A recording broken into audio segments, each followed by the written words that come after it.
Well, Jessica, as I said, is poetic in an interior sense. Her poesy is within the word choices and the lines. I'm, Jessica's building, a Taj Mahal, whereas I'm building sort of super pyramids in the sense that Jessica is going to have the grace of the Taj Mahal roof. She's going to have the gleaming white. And even though the original pyramids were gleaming, mine are more these edifices. But you do get certain poetry.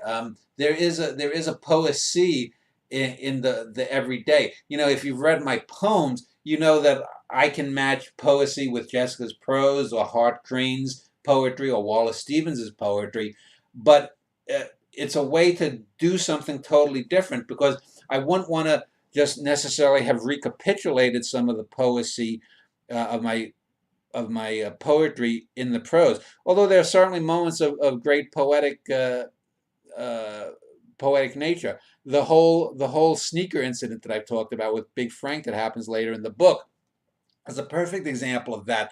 It's very plain spoken. Big Frank isn't, uh, monologuing or soliloquizing like Hamlet, but the whole scene is very touching. It gives an insight that Big Frank might at some point be a decent person or was a decent person, even though if we know what he did during World War II, he was a murderer back then. If we know the Vincetti brothers, we get a sense of an anti-Bildungsroman. Big Frank is getting worse as he's getting older. He's not getting better.